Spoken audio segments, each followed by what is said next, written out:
I look back on the last 4 years and I am proud of what we've achieved.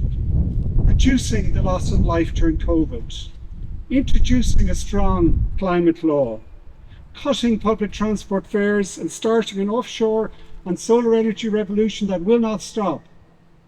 We have the highest level of retrofitting in any European state, meaning that every week 1,000 more households wake up in homes that are warmer, healthier and cheaper to heat. We designed and delivered in our department the energy credits which helped people in the cost of living crisis. We are lowering speed limits and delivering the National Broadband Plan. Our deposit refund scheme is working.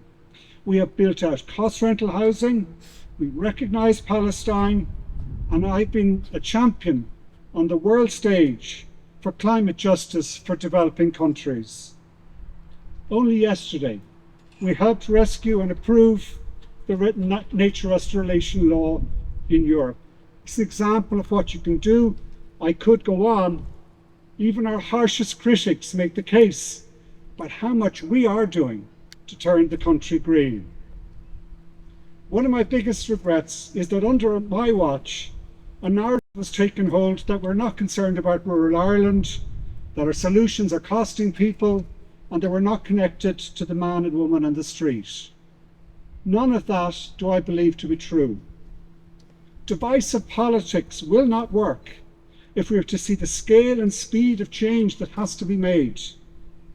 Our approach is to start by listening to people, asking for help rather than telling them what to do, admitting uncertainty in how the change might work best, and speaking to the heart and not just the head.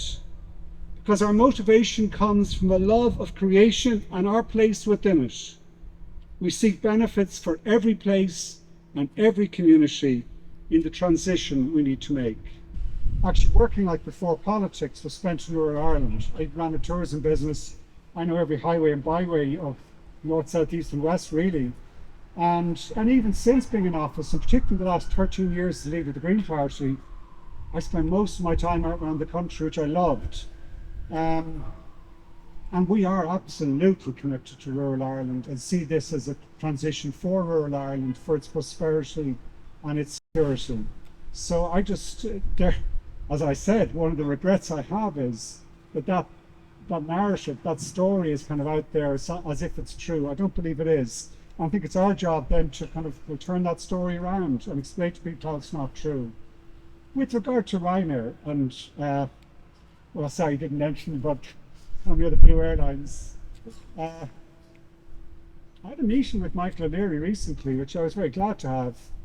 I'm making the point to him, which he knows is true. Every industry is going to have to change. The scale of change we need to make is going to require every single sector. And it's not, aviation is probably the last and hardest because it requires massive capital investment in the sustainable aviation fuels that give it a way forward. They, I think, realise coming out of that meeting, actually these guys know more about that or are more interested in that than anyone else. We also need bike lanes too. I'm sorry, we start with making it this a safe city, and every town and village and city in Ireland. I'm absolutely proud. I come from that background. I started in public life as chair of the Dublin Cycling Campaign, making our streets safe, creating a good local environment. I'll proudly keep doing that with all my energy.